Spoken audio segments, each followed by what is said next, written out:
Let's see. Games played this last week. Robert, did you get to play? You did not get to play White Castle with us. Live? No, I did not. No, okay. I got some White Castle played this past week.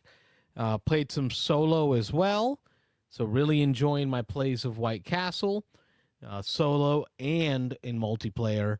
Been watching reviews on this week in gaming. That's the section we're in. We are now in the TWIG. Got the TWIG. This week in gaming. We're going to talk about games that we've played, content that we've consumed around gaming, and game purchases. Works for me. So anything in that gaming realm. Later, we'll get to that other geeky goodness, but this is This Week in Gaming. This Week in Gaming for me, I got some White Castle in both multiplayer as well as solo. I really love how concentrated, distilled this game is. Mm-hmm. It is like the new... The more I've played it, the more I appreciate it. But I'm sorry, go ahead. Really? Yeah. I'm glad to hear that. Yeah, I didn't love it the first couple plays, and I still think it's a little short, but I now appreciate it for what it does. It packs that stuff into just a real tight, quick game. And I prefer, and I didn't want to cut you off here, but I prefer my games longer, meatier, heavier. But the more I play it, now I'm starting to see a lot of those little interactions and having the one big turn where you can combo this to that to this in a game that is that tight. Feels good. So, I am so glad to hear you say that. I've come around. I think one of my lowest points in 2024 was your disappointment in I didn't love it at first. Yeah, I did. I just talked about it. I was like, this could be like our thing. This could be like our Euro game that we play together. Didn't love it. But no, you didn't. It was too concentrated. It's almost like that new formula of Fabuloso, the floor cleaning stuff. Okay. They came out with a new concentrated version. I don't know that one. You don't use Fabuloso? Fabuloso? No, that's not. To clean your floors? That's not in the white people catalog, I guess. But it looks like juice. It's in the Walmart aisle for the floor cleaners, but it looks like a bottle of juice. Okay. It's got a great tropical smell. Want to drink it? Yeah, but they came up with a new concentrated formula, and I didn't realize it. Mm-hmm. I so over bubbled it. You didn't even realize it even when you were pouring it out. Right, until I read the bottle. It says new concentrated formula. Use less Fabuloso. Yeah, use with a bucket of water. And that's what. And at the end of the day, that's what White Castle is. It's it's got a warning on there. Too much White Castle and concentration can be harmful to your brain. Got to water it down a little bit. Right, and that's what I heard the matcha. Yeah, I don't know how to pronounce it. Expansion. Matcha. Yeah, I think it's matcha. Yeah. I've been looking at that because again, that's on one of my wish lists to buy, but I haven't pulled the trigger on it because it does take away from that concentrated. I think Patrick Brown came over. His daughter was at church. She was at a church event, which is right down the street. And we're like, we got an hour. What do we play? Boom. I taught and played White Castle in an hour. And he walked away. I'm buying that game. Yeah, yeah. Well, yeah, the matcha adds another round, I guess. It adds another little bridge. It adds another set of dice, another round to the game. Yes. Era, no rounds. Not 3 rounds. Yeah. Just another action per round. Okay, another action per per round. So there are 4 round. dice pools per round instead of 3. Gotcha. You'll have a total of 12 actions in a game versus 9. So it does lengthen it, which I know Wayne and I were both wanting a little more. So I'm curious. I like the idea that it makes it, I can't call it a round, but it makes it longer. More actions that you can do, so it makes it longer that way. But I'm not crazy about the idea of another path that it adds and another bridge and another set of dice. I think I would have preferred them just adding one whole round onto the game. But right, just give me another set of dice. Yeah, so I can pluck more dice each round. Maybe, yeah, something like that. Because what I'm understanding, I watched some content again. Back to the TWIG, things we've been playing, things we've been buying, things in content we've been consuming about gaming. I watched a video this week about the matcha expansion. And the way it was described was it adds a 4th area at the bottom of the board that allows a 4th bridge, which has got the light green dice. But those light green dice really only get played in that new added section. Mm-hmm. So it's not like I get more resources or actions that I can use in the top part of the board rest of the game that I'm already used to. Yeah. I now have to incorporate a separate series of rooms and paths using those dice. I'm now diluting what I'm doing versus being able to use more of where I wanted to go. Yeah, split your focus even a little more. So, yeah. And for all those reasons, I haven't bought it yet. Let us know what your thoughts are if you've played matcha. Is it something that should be added? I'm again, I'm out of space, I'm out of room, and again, There's a spot up there. Deviator Games does not make any game with enough room for the game itself, Yeah. let alone an expansion. So it will be 2 boxes held at the house Yeah, all right. if I buy it. Okay. Well, that's good. I finally got to play Lisboa. I almost forgot. So Jim taught that. Boy, it was almost a week ago.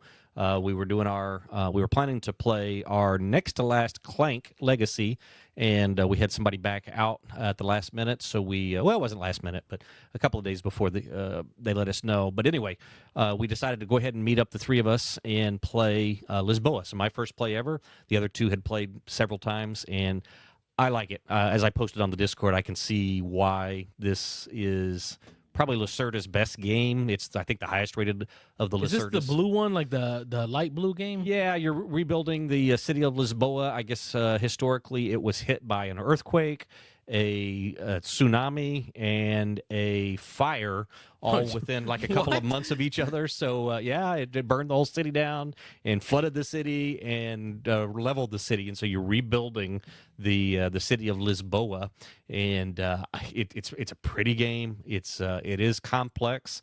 Jim Odak taught it, and I'd say the teach was definitely 30 minutes plus. Is that a 4.58? Yeah, it's a heavy game. I mean, it's a Lacerda, right? I mean, Lacerda, it's not a Lacerda unless it's a 4 point something. So it was heavy, a big teach. I was a little slow, as I normally am my first play, a little slow picking it up, but I posted that I got blown away, or I got torched by Jim and Daryl. They graciously said that I did well because I finished over. I was 102 points. They said beating 100 on your first game was good, but they coached me along a lot on it and gave me some pointers and stuff. So I appreciate the teach. I appreciate their help. But yeah, Lisboa, a great game. I can see why it's Lacerda's #1. I can see why it's rated in the top. This is your second Lacerda 25. now? Yeah, second Lacerda. So not that I'm keeping track. yeah. But I do have a diary. I write everything down. Yeah, this one's good. So Kanban EV I played was my first Lacerda, and this is my second. Oh, I played the Raising Robots, which is Lacerda Light. It's one of his lighter pared down version, basically, of Kanban. So I played Kanban first, then I played the Raising Robots. I think. Wait, which Kanban was that? EV. That's the lighter version? Electric version. No. The Raising Robots is basically a lighter version of Kanban. So in Kanban, you're producing on assembly lines vehicles, motor vehicles, cars.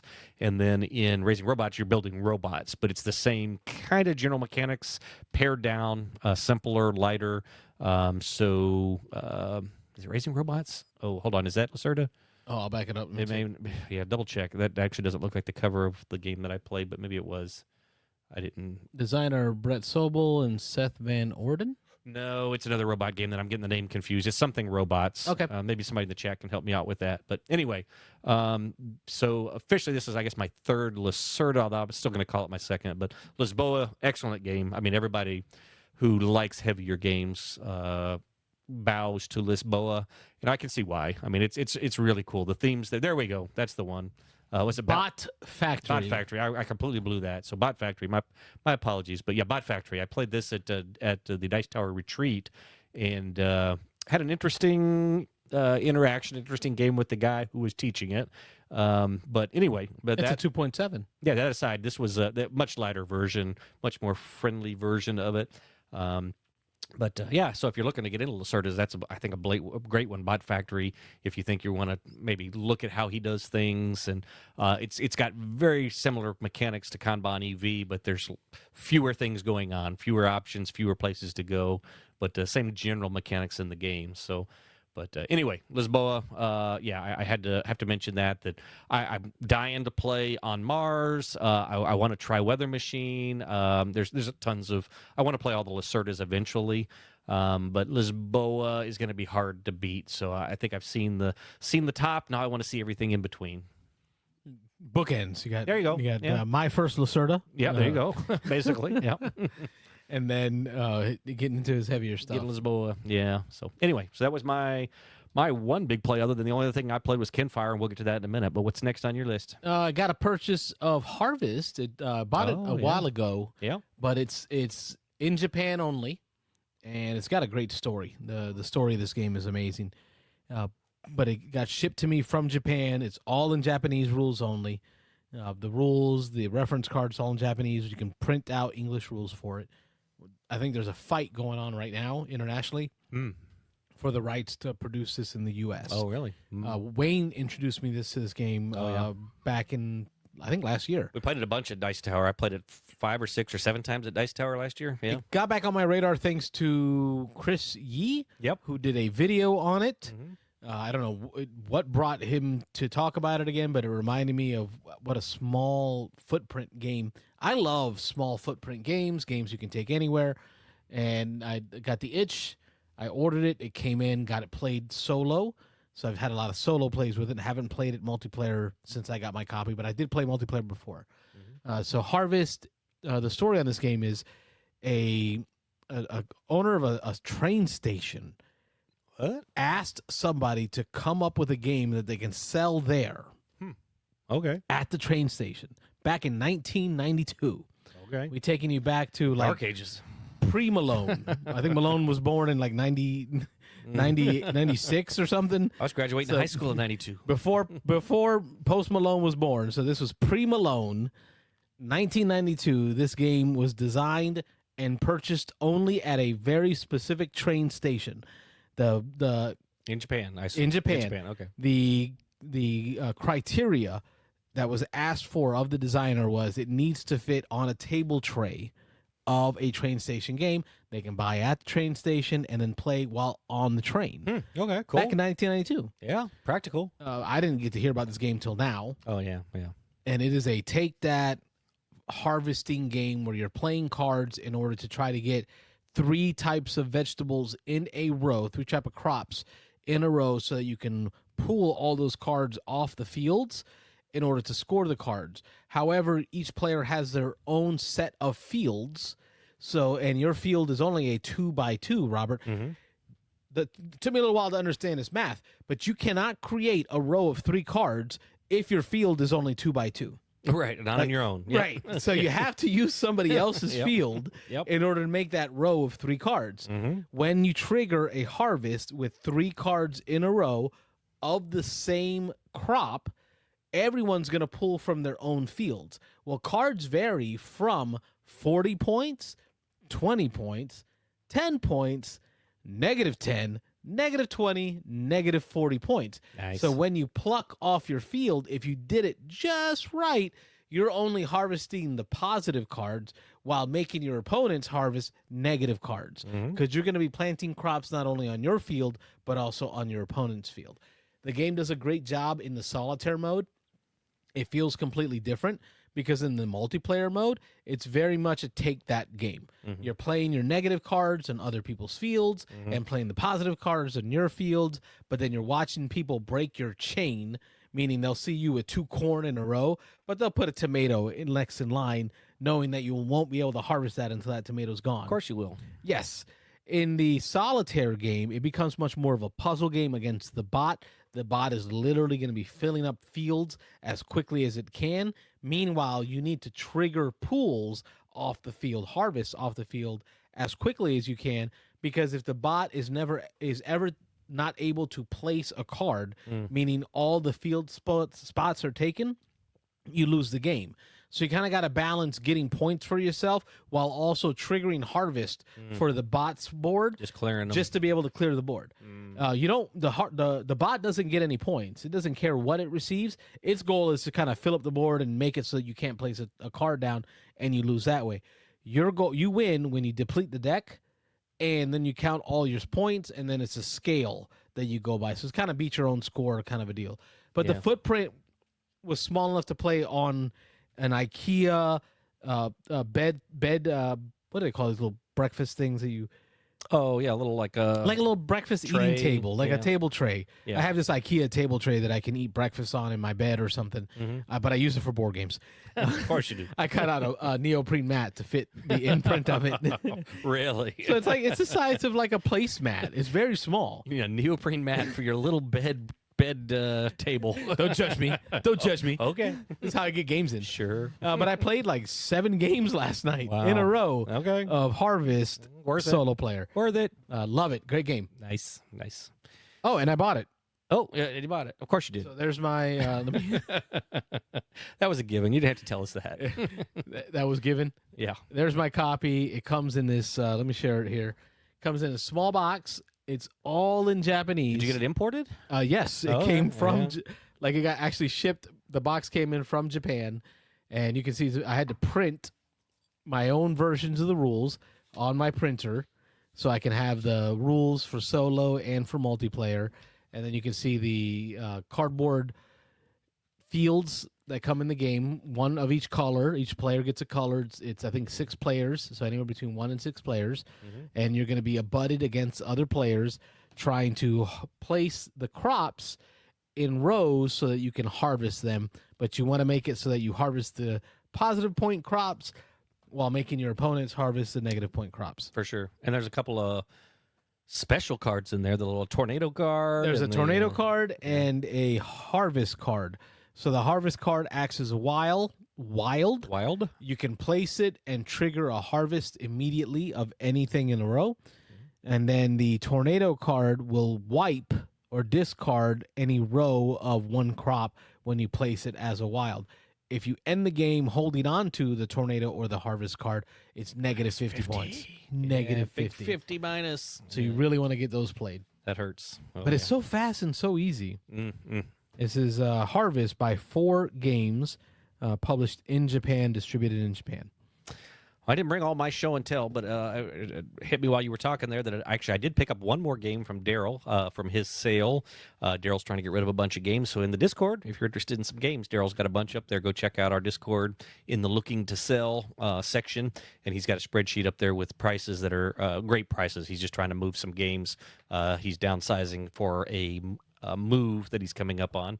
But anyway, I also picked up a game that I'm going to say borderline obsessed with on BGA, and this is Roll and Write Records. I think I briefly have mentioned it before. This is a great roll and write, flip and write, one of those write games. I guess it's a flip and write. It's a card drafting. So you're going to get cards. You're going to pick one. You're going to pass. And then the card that you keep allows you to color in or do something on your player board. And I am really liking the combinations in this one. Have you ever played this, Carlos? I'm not even familiar with this game. Roll and Write Records. It is so good. I haven't talked to anybody who's played it who really didn't like it. And I've talked to a lot of people recently now that I've been playing it so much that really rave about it. I know a lot of people in our Dice Tower, our Beans and Dice group really like this. It may have a sub name. I know it's Roll and Write, ROLL and Draft and Write Records. Draft and Write. Sorry, Draft and Write. Why am I saying roll? There's no dice in it. It's Draft and Write. So you're drafting and writing. There you are. My bad. But anyway, great. And write, I guess, is the best way to say it, game.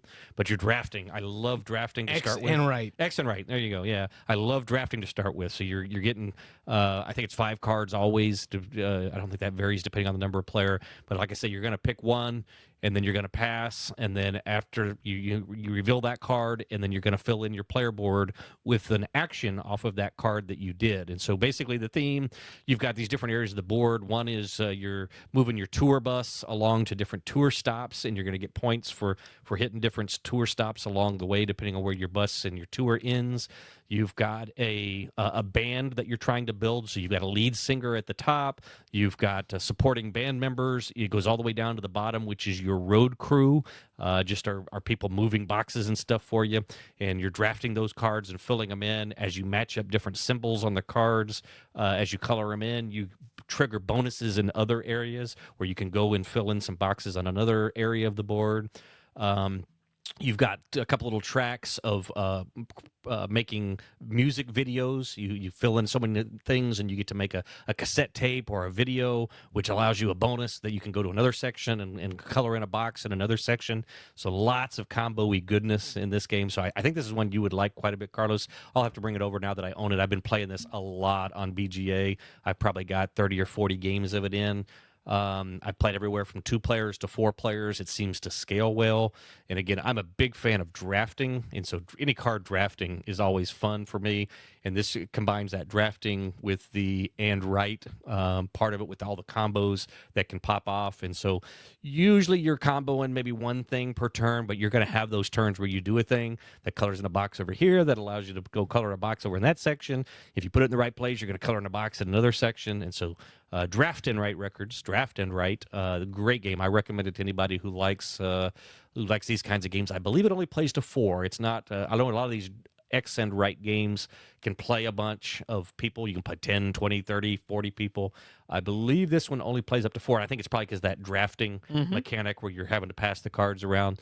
But combines 2 of my favorite things, and it actually comes with colored pencils. I didn't know that. I only played it on BGA until I got it from Daryl, and then I got it, and in the box there's 2 sets, I think, of colored pencils for the 4 different colors that are in the game. The colors matter when you write? They do. So the bonuses kind of combo up off the colors. So like that little picture we're showing there for those who can see, as you add band members or producers or whatever to your group board, if you combo up, so the card will have 4 symbols on it, in north, south, east, and west, and you have to put them in that orientation on your board when you color them in. But if you match up one from one level to another level, and the 2 yellows match up, you can kind of see the lines there, then that triggers you to then be able to take that yellow action on another section of your board. So you can go over there and fill in a yellow thing, and fill on that one may create... Wait, because I have a yellow here, it would allow me to fill a yellow here to complete a card there? You take the card, and then so you'll fill in that section. You'll put in this band member here. It's worth 1. They're worth 1 to 4. So you'll write a 1. It'll be 1 point at the end of the game. They're in the middle, and then you'll see in that orientation they did the yellow, the blue. Oh, actually, they didn't fill that in. Oh, you're right. They didn't. Yeah, it's actually orange and purple, but it would be blue and red. But if one of the adjacent ones, a level up or a level down or to the left or the right, if I matched 2 of those colors, like the yellow and the yellow or the blue and the blue, then that would give me that specific bonus. They all have little symbols on them, so that relates to different parts of your board. So the 2 yellows would be the triangle section of your board. So you go over to the yellow triangle section, and then you'd be able to fill in something over there. So interesting. Yeah. Okay, so it almost feels like Endeavor Age of Sail, where you're trying to get those links together a little bit, and getting those combos from those links. That's just for the band section. I mean, there's 4 main sections of your board, so that's just drafting the band members. That also is the timer for the game, or one of the timers. If somebody fills in their whole, I say band, but it's not your band, it's your band, your road crew, your lead singer, and your production people. But if somebody fills that whole section, that ends the game. Everybody takes that last turn and they're done. There's points where if you filled in stuff, you won't be able to place, kind of like in Welcome To, where if you have 4 times that you can't place because you just can't play one of the cards to fill anything in, you fill in a little negative box. And if somebody fills in all 4 of those, that triggers the end of the game. That'll be the last round of the game. But I like the drafting. I like the writing. Draftosaurus is a top game. Yeah. It's got to be in my top 100. Yeah, this was a good one. I like this one a lot. So I'll bring this over sometime. We'll give it a try. Maybe we can do a beans. Give it the beans on it, and I'm down for dive that. into it. So yeah, it's good. I think it scales well. Like I say, and you have some personal objectives you're trying to complete, and then there's some public objectives that everybody's racing to complete. So that's always fun too. Yep, a good one. Draft and Write Records. I got it right now. Draft and Write Records. Phone lines are open, 813-618-7099. I just realized I never put the banner on. But the lines were always open. I had said it. They're open. They're still open. 813-618-7099. People have just been waiting for you to post that banner. So that's what it is. What was that number? And because for that reason, the phone has yet to ring. We are a call-in show. We talk about games. And we talk about games we've been playing, things we've been up to. But we also enjoy other stuff. So we're going to get into some other geeky goodness. All right.